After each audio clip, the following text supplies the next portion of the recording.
గత ఎన్నికల్లో ఇచ్చిన నవరత్నాల హామీలను 100% నెరవేర్చి రికార్డు సెట్ చేసిన సీఎం జగన్ వచ్చే ఎన్నికలకు జనం మెచ్చే మేనిఫెస్టోని సిద్ధం చేస్తున్నారు.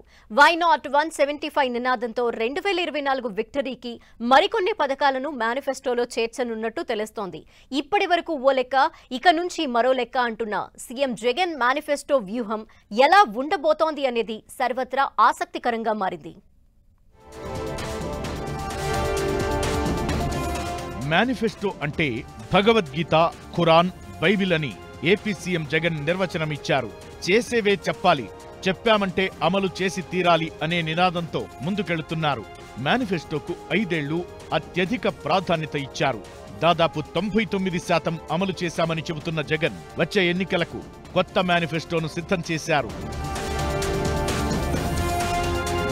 2019 ఎన్నికల ముందు కేవలం 2 పేజీలతోనే వైసీపీ మేనిఫెస్టోను విడుదల చేసింది.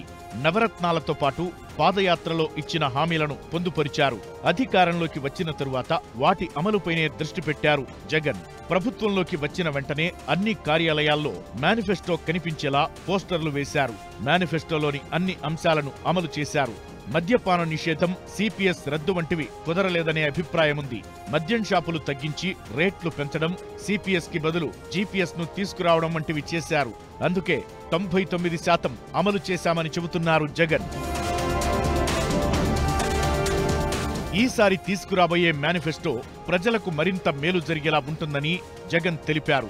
ఇప్పటికే మేనిఫెస్టో కసరత్తు పూర్తి చేశారు. ఇప్పుడున్న నవరత్నాలతో పాటు మరికొన్ని చేర్చినట్లు తెలుస్తోంది. కొన్ని పథకాలకు ఆర్థిక సహాయాన్ని పెంచినట్లు సమాచారం. వృద్ధులు, వికలాంగుల పింఛన్ 3000 నుంచి 4000కు పెంచుతారని పార్టీ వర్గాలు తెలిపాయి. మహిళలు, యువత, రైతులకు మంచి జరిగేలా అన్ని అంశాలు తీసుకువస్తున్నట్లు చెబుతున్నారు. టీడీపీ సూపర్ 6 పేరుతో పథకాలను ప్రకటించడంతో పాటు జనసేన, బీజేపీతో కలిసి ఉమ్మడి మేనిఫెస్టో తీసుకొచ్చేందుకు కసరత్తు చేస్తున్నారు.